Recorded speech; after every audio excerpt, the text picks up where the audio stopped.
কথায় আছে, নিজের ঘরের খবর নেই, পরের খবর নিয়ে লাফালাফি। ভারতের ক্ষমতাসীন বিজেপি এবং প্রধানমন্ত্রী নরেন্দ্র মোদীর অবস্থা যেন তাই। সংঘাত, সহিংসতা আর বিভেদ মাথাচাড়া দিয়ে উঠেছে ভারত জুড়ে।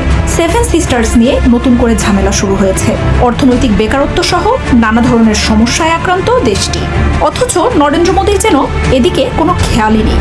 তিনি হতে চাইছেন বিশ্বমোড়ল। নিজের দেশের সমস্যা মোকাবিলা বাদ দিয়ে ইউক্রেন রাশিয়ার যুদ্ধ নিয়েই মাথা ব্যথা তার।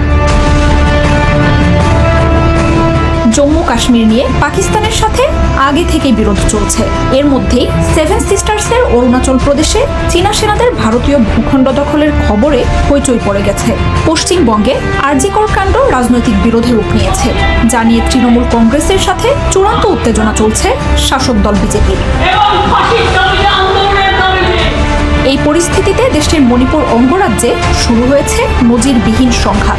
গেল ১.৫ বছর ধরে বিদ্রোহের আগুনে পড়ছে উত্তর পূর্বাঞ্চলীয় সেভেন সিস্টার্সের এই রাজ্যটি। জাতিগত সহিংসতায় প্রাণ গেছে ২ শতাধিক মানুষের। ৪ মাস ধরে কিছুটা শান্ত থাকার পর চলতি মাসেই আবারও উত্তাল হয়ে উঠেছে মণিপুর। বিদ্রোহীদের হাতে এসেছে অত্যাধুনিক অস্ত্র। জোরালো হয়ে উঠেছে ভারত থেকে আলাদা হয়ে স্বাধীন রাষ্ট্র প্রতিষ্ঠার দাবি। বিজেপি শাসিত রাজ্যটিতে মুখ্যমন্ত্রী এন বীরেন সিং সহ উচ্চপদস্থ কর্মকর্তাদের পদত্যাগের দাবিতে চলমান বিক্ষোভে যোগ দিয়েছেন নারী ও ছাত্র সমাজও। মেইতেই ও কুকি উভয় সম্প্রদায়ই হত্যা নিপীড়নের শিকার হওয়ার অভিযোগ তুলেছে। এমন পরিস্থিতিতে রাজ্যটিতে পরিস্থিতিশীল করতে নরেন্দ্র মোদীর নেতৃত্বাধীন কেন্দ্রীয় সরকারের ভূমিকা নিয়ে প্রশ্ন উঠছে। দেশের এমন ভঙ্গুর পরিস্থিতিতে প্রধানমন্ত্রী নরেন্দ্র মোদীর ভূমিকা নিয়ে দেশ জুড়ে শুরু হয়েছে তুমুল সমালোচনা। সম্প্রতি যুদ্ধরত ২ দেশ ইউক্রেন ও রাশিয়া সফর করেন এই নেতা। এরপর থেকেই গুঞ্জন উঠেছে যুদ্ধপন্থে মধ্যস্থতাকারীর ভূমিকা পালন করতে পারেন প্রধানমন্ত্রী নরেন্দ্র মোদী। এই গুঞ্জনের পালে হাওয়া দিয়েছে ভারতের নিরাপত্তা উপদেষ্টা অজিত দোভালের মস্কো সফরের খবর। তবে নিজ দেশে আগুন না নিভিয়ে মোদীর বিশ্বমোড়ল হওয়ার উচ্চাকাঙ্ক্ষার বিষয়ে কড়া আক্রমণ করেছে বিরোধী দল কংগ্রেস।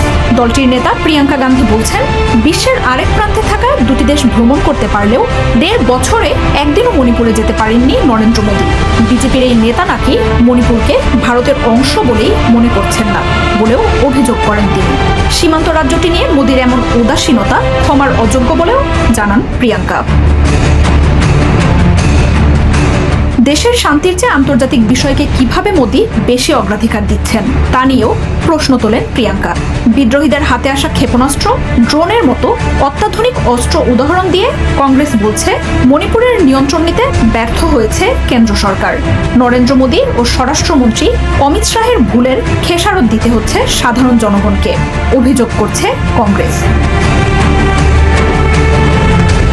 কয়েক বছর ধরেই আন্তর্জাতিক অঙ্গনে পশ্চিমা বিশ্ব ও চীন রাশিয়া জোটের সাথে পাল্লা দিয়ে তৃতীয় শক্তি হিসেবে উঠে আসার চেষ্টা করছে ভারত। উচ্চাকাঙ্ক্ষা পূরণে বড় জোটগুলোর সম্মেলন আয়োজন, ইউক্রেন রাশিয়া যুদ্ধ বন্ধে মধ্যস্থতাকারী হওয়ার চেষ্টাও চোখে পড়ছে। প্রতিবেশী শ্রীলঙ্কা, মালদ্বীপের পর বাংলাদেশেও রাজনৈতিক পালাবদলে মোদী সরকারের ব্যর্থতা নয়াদিল্লির দুর্বল কূটনীতির বিষয়টি ফুটিয়ে তুলেছে। এই পরিস্থিতিতে ভারত জুড়ে এমন ভঙ্গুর পরিস্থিতি তৃতীয় মেয়াদে ক্ষমতায় আসা নরেন্দ্র মোদীর আসন আরও নড়বড়ে করে তুলেছে।